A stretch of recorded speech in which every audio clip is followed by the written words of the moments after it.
પરંતુ મહારાણા પ્રતાપ શું તેમના અશ્વની પણ આજે તો સ્ટેચ્યુ બનાવીને તેને જોવા માટે લાખોની સંખ્યામાં મુસાફરો પહોંચી જતા હોય છે ચિત્તોડગઢ ખાતે।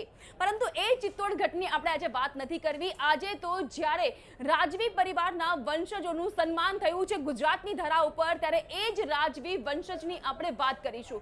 વાત છે રાજસ્થાન ઉદયપુરના મેવાડના રાજાની, વાત છે મહારાણા प्रतापना वंशज श्री महाराजा डॉक्टर लक्षराज सिंह जी। सबसे पहला महाराज जी आपका शुक्रिया अदा करती हूँ, आप हमारे चैनल में आए और आपका कीमती समय हमें दे रहे हो। बहुत बहुत धन्यवाद। सर, आज बड़े पैमाने पर इस कार्यक्रम का आयोजन हुआ जिसमें तमाम राजवी रियासत को नवाजा गया, सम्मानित किया गया। सबसे पहले आज का कार्यक्रम आपके लिए कितना अच्छा रहा और कैसा लगा यहाँ का आयोजन?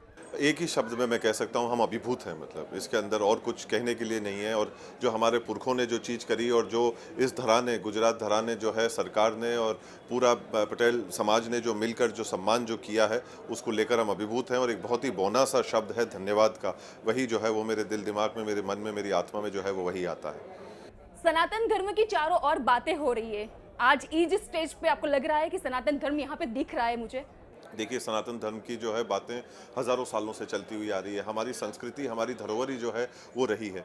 समय समय के ऊपर उसकी अलग जगाने की ज़रूरत पड़ती है कई बार। और वो दौर अभी जो हम जिस वक्त से अभी गुजर रहे हैं, ये दौर वही है जहाँ पे वापस और पुनः जो है इस चीज़ की अलग जगाई जा रही है। इससे ज़्यादा हमारे को खुशी हो नहीं सकती। और ये हमारे यशस्वी प्रधानमंत्री ने भी कहा और हमारे ग्रंथों में भी लिखा हुआ है कि वसुदेव कुटुंबकम, हम इस पूरी दुनिया को जो है, इस पूरी पृथ्वी को जो है हमारा परिवार मानते हैं। तो यही धर्म जो है वो चारों तरफ जो है वो रहना चाहिए। और पुनः इस चीज़ की सोच को वापस जो है वो जगाया जा रहा है। और माता का जो है यहाँ पर मंदिर जो है जिस तरीके से उसका निर्माण किया जा रहा है, विश्व का सबसे बड़ा मंदिर जो है वो बनने वाला है। और माता की भी जो है वही जगह होती है हम सब के दिलों के अंदर, आत्माओं के अंदर, कि जो है माता से बढ़ के कुछ होता नहीं है। तो इसकी हमारे को खुशी है। और यही पैगाम पहले भी जो है वो गुजरात से गया और पुनः वापस जो है आज़ाद हिंदुस्तान के अंदर गुजरात से जा रहा है। और हम लोगों को सबको इसके अंदर शरीक किया, उसके लिए धन्यवाद और बड़ी खुशी है। एक दौर था जहां राजा और रियासत की एक अलग पहचान थी, अलग रुतबा था, मोब प्रतिष्ठा थी। आज कई स्टेट ऐसे हैं जो नाम के स्टेट है, राजा नहीं है, रियासत नहीं है, पर उनकी जो की हुई, उनकी जो कारीगरी है, उनकी जो काबिलियत है, उनका जो बलिदान है, उनका जो त्याग है, ये सब आज भारत का इतिहास बन गया है। भारत का इतिहास की धरोहर उसको बोलते हैं। आप अपनी रियासत के बारे में क्या कहेंगे? मैं ये कहना चाहता हूँ कि इतिहास करने से बनता है। और आज जो यहाँ पर हुआ है वो इतिहास से भी कम नहीं है। और जहाँ तक हमारे इतिहास का सवाल है, ये हमारे को खुशी की बात है कि हम लोग उस संस्कृति से आते हैं। और अक्सर हम लोग इस बात को कहते हैं, देखिए कि मेरी रगों के अंदर वीर शिरोमणि महाराणा प्रताप का रक्त बहता है, मैं उस कुल से, उस परिवार से हूँ, ये मुझे बड़ी खुशी है। पर इसी सांस के अंदर मैं ये बात भी कहता हूँ कि वीर शिरोमणि महाराणा प्रताप या मेवाड़ का इतिहास केवल हमारा या हमारे परिवार का ही नहीं है, वो समूचे भारत का है। और जो इस सोच के साथ में जुड़ना चाहता है उसका है। तो मैं ये कहना चाहता हूँ कि देखिए, आज की तारीख में ईश्वर की अनुकंपा से इस चीज़ को बताने की इतनी आवश्यकता नहीं पड़ती। बच्चे बच्चे की ज़बान पर इस चीज़ को ये चीज़ जो है वो रहती है। और ज़रूरत है इस चीज़ को शिक्षित करने की। इसमें कोई शक की बात नहीं कि 19वीं शताब्दी ब्रिटेन की थी, 20वीं शताब्दी अमेरिका की है, 21वीं शताब्दी हिंदुस्तान की होगी। और उसका रास्ता जो है हमारी संस्कृति, हमारी धरोहर, हमारी शिक्षा से होके जो है वो गुजरता है। तो जितना हम इस चीज़ के बारे में हमारे आने वाले समय के अंदर पीढ़ी को और समाज को शिक्षित करेंगे, उतना हम लोग जो है आने वाले समय के अंदर, उतना ही हमारी नींवें और हमारा भविष्य और हमारा लक्ष्य उतना ही मजबूत होगा। महाराणा प्रताप को आज हम लोग नवाजते हैं, आज हम लोग उनको पूजनीय मानते हैं, क्योंकि उन्होंने जो बलिदान दिया है देश की खातिर, उसकी हम लोग शब्दों में तारीफ नहीं कर पाते। पर उनकी जो मान प्रतिष्ठा थी, उनका जो आप बोलते हो महाराणा प्रताप शिरोमणि, तो जब आपको कोई उस नाम से संबोधता है, जो हम लोग बोलते हैं ना गुज़बम्स हो जाते हैं, तो वैसा आपका लिए कब हुआ था? देखिए, मैं ये कहूँगा कि इसके अंदर हमारे को जो है वो एक जिम्मेदारी का एहसास होता है।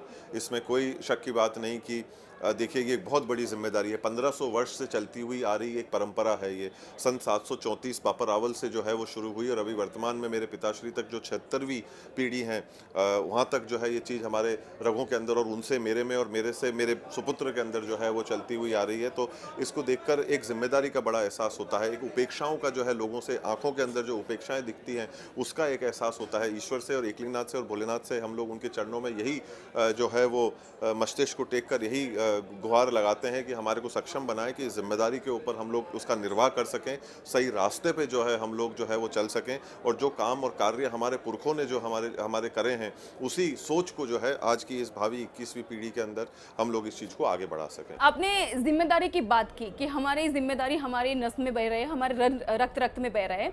बहुत कम उम्र में आपने भी अपनी जिम्मेदारी से बाखूबी रिश्ता मोड़ लिया था और बहुत छोटी उम्र से आपने भी वो जिम्मेदारी निभानी शुरुआत कर दी थी। तो आपका वो शुरुआती काल कैसा रहा था?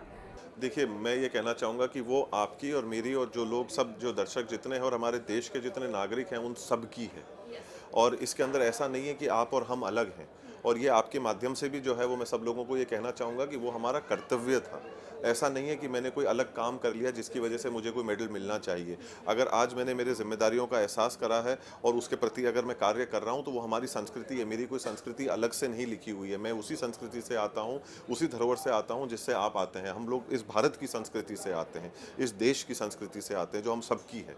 और जिस तरफ पे आप इशारा कर रहे हैं कार्य को करने का, काम करने का, लोगों की मदद करने का, ये सब हमारी रगों के अंदर बैठा है और ये हज़ारों वर्षों से जो है चीज़ चलती हुई आ रही है। कुछ लोग चुनते हैं इस चीज़ को करने के लिए और कुछ लोग इससे वंचित होने का एक प्रयास करते हैं। तो मैं उन लोगों को यही गुजारिश करूंगा कि अपनी संस्कृति, अपने धरोहर के प्रति वापस लौटें। लोगों की जितनी हम लोग मदद कर सकें, जहां कर सकें, जैसी कर सकें, उसको करें। हमारे ग्रंथों के अंदर भी इस चीज़ का बहुत खूबी उदाहरण जो है वो दिया हुआ है गिलहरी का। जब वो जो है एक कार्य कर रही थी तो उसको पूछा गया कि ये क्या कर रहे हो, तो उन्होंने कहा कि मैं इस पुल के निर्माण के अंदर 4 कणों को जो है वो मैं डाल रही हूँ। तो वो 4 कण भी, जो उसने कहा कि जब ये पुल बनेगा तब मुझे भी याद किया जाएगा कि इसके निर्माण के अंदर 4 कण मेरे भी थे। तो आज की तारीख के अंदर कार्य जो है वो बड़ा या छोटा नहीं होता, कार्य कार्य होता है और उस कार्य के प्रति हमारे को वचनबद्ध रहकर हमारे संस्कृति का निर्वाह करना हर व्यक्ति का जो है वो जिम्मेदारी बनती है। बड़े छोटे से काम नहीं चलता, काम करने से जो है वो काम चलता है और जितना हम कर सकते हैं उस गिलहरी से हमको प्रेरणा लेने की जो है वो ज़रूरत है।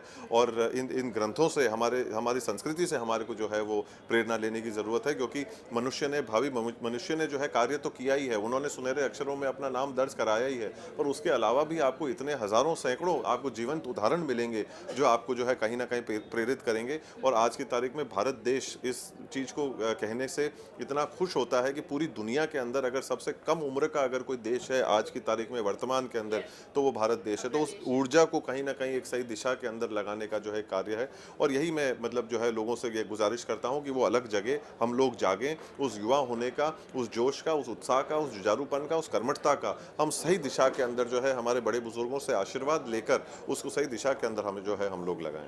मेवाड़ की रियासत और मेवाड़ की रियासत में महाराणा प्रताप के नस्ल में जो खून बहता था वही खून आपकी नस्ल में भी बहता है। एक रिकॉर्ड था महाराणा प्रताप की 110 किलो की जो तलवार है, जो बख्तर है, वो भारी भरकम है, फिर भी वो योद्धा की तौर से बहुत अच्छे उन्होंने बखूबी अपना कार्य किया है। आपने साथ साथ रिकॉर्ड्स बनाए हुए हैं। आपकी जो अगर बोले तो आपकी सिमिलरिटी दुबई के प्रिंस के साथ भी की जा रही है, तो आपके इस पे बारे में क्या कहेंगे? देखिए, तुलना करना मेरा काम नहीं। अगर लोग तुलना करते हैं और किसी बड़े व्यक्ति से तुलना करते हैं तो मैं बड़े विनम्रता से उस चीज़ को स्वीकार करता हूं कि कहीं ना कहीं उस कार्य को ऐसा कुछ किया होगा जिससे कुछ ही बड़े व्यक्ति के साथ में उस चीज़ की जो है वो तुलना की गई। हमारा काम और कार्य जो है वो काम करने का है और 7 विश्व कीर्तिमान जो हासिल करे उसको लेकर मैं एक ही बात कहना चाहता हूँ, क्या मेरे को उस चीज़ की खुशी है? तो बेशक मुझे उस चीज़ की लेकर खुशी है। मैं अगर ये कहता हूँ कि मुझे खुशी नहीं है तो मैं कहीं ना कहीं गलत बोल रहा हूँ और मैं झूठ बोल रहा हूँ। पर उससे बढ़कर मेरे लिए एक बात ज़्यादा ज़रूरी है उस कीर्तिमान को लेकर। उस जब कीर्तिमान को, उस अलंकरण से मुझे जब नवाजा गया था, जब मुझे वो अलंकरण दिया गया, तो जब मैंने उसको लिया तो पहली बार, दूसरी बार, तीसरी बार और 7वीं बार देखिए मन के अंदर प्रसन्नता ज़रूर होती है, एक खुशी की लहर ज़रूर दौड़ती है। सबसे पहली बात तो ये कि वो मैंने अकेले हासिल नहीं करे, जितने लोगों ने उसके साथ में कंधे से कंधा मिलाया, मेरे शहर वासियों ने, मेरे प्रदेश के वासियों ने, देश के वासियों ने और दुनिया के अन्य कोनों से लोगों ने जो है उसके अंदर उनका जो है वो धर्म और काम जो है उसके अंदर निभाया। तो सबसे पहले तो मैं उनका धन्यवाद करता हूँ। दूसरी सांस में मैं ये बात कहना चाहता हूँ कि जब वो अलंकरण मिला ना, तो मुझे खुशी तो उस बात की थी ही, पर उससे बढ़कर एक खुशी और थी।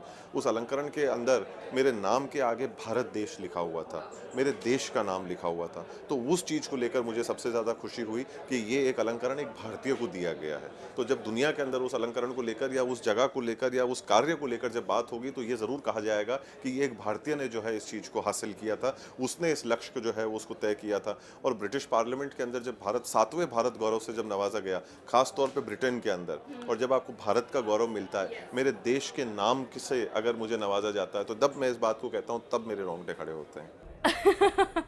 आपने बात की कि हम लोग सब साथ में इकट्ठा होकर चल रहे हैं। आपकी रियासत अभी भी बड़े पैमाने पे अच्छे प्रजा की सुखाकारी के लिए काम करती है। क्या क्या काम करती है और आगे के आयोजन आपकी इस रियासत के क्या होगा? नहीं, चल रहे नहीं हैं, हम चलते हुए आ रहे हैं। तो ये कोई ऐसी चीज़ नहीं है जो हमने वर्तमान से कहीं कहीं शुरुआत करी है। ये 1500 साल से शुरुआती दौर से चल रहा है। उस ज़माने में शायद मीडिया और सोशल मीडिया और ये सारी चीज़ें नहीं थी, तो शायद इस वजह से लोगों तक ये बातें पहुंची नहीं जाती थी। पर ये 1500 साल से कार्य किया जा रहा है। हम लोग सब लोगों के साथ में मिलकर, वीर शिरोमणि महाराणा प्रताप एक थाली में बैठकर अन्य लोगों के साथ में खाना खाते थे, जो हम आज भी करते हैं। हम लोग कोई अलग अलग जो है वो नहीं है। मेवाड़ हमेशा से वंशधर की परंपरा का निर्वाह करते हुए आया है। जो योग्य हो, जो काबिल हो, जो सक्षम हो, उसको जो है जिम्मेदारी हमेशा सौंपी गई है, और उनके माध्यम से जो है मेवाड़ ने जो है अपने आप को आगे बढ़ाया है। और मेवाड़ ने कभी भी स्वयं को अपने क्षेत्र का राजा कभी नहीं माना। ये एक इकलौता स्टेट है जिसने अपने आप को राजा नहीं माना। राजा अगर किसी को माना है तो भोलेनाथ को, श्री एकलिंग जी को जो है वो राजा माना है। उनके जो है हम लोग दीवान कहलाए गए हैं कि सारा कुछ जो है वो सब कुछ उन्हीं को समर्पित है, और उनकी तरफ से जो है हम लोग इन चीज़ों की व्यवस्थाओं को जो है हम लोग जो है वो संभालते हैं। तो ये चीज़ मुसलसल तौर के ऊपर पिछले 1500 साल से जो है वो चलती हुई आ रही है। लोगों से जो है वो बिल्कुल भी हम अलग नहीं थे, साथ में थे, साथ में मिलकर तब भी काम करते थे, आज भी काम कर रहे हैं, और आगे भी जो है इस सेवा का कार्य को इसी सोच के साथ में हम लोग करते रहेंगे। महाराज, सबसे युवा देश है हमारा भारत देश, और देखा जाए तो प्रधानमंत्री जी के नेतृत्व में देश बहुत ही आगे तरक्की कर रहा है। वो विश्व फलक पे जिस तरह से हमारा नाम रोशन हो रहा है भारत देश का, तो आप उस हिसाब से क्या कहना चाहोगे? क्योंकि बिजनेस इकोनॉमी हो, इकोनॉमिक ग्रोथ हो, या फिर हमारा जो खेल महाकुंभ हो, एशियाड हो, ओलंपिक्स हो, एक भी ऐसा लय नहीं है, एक भी क्षेत्र ऐसा नहीं है जहां पे भारत की बढ़ोतरी ना हुई हो। देखिए, अक्सर लोग जो है इन चीज़ों को कहने में संकोच कर जाते हैं। लोग अन्य दूसरी बातें जो होती हैं वो तो पूरी कहते हैं, पर इन बातों के ऊपर कभी बात नहीं करते, और ये हम लोगों को कहना चाहिए।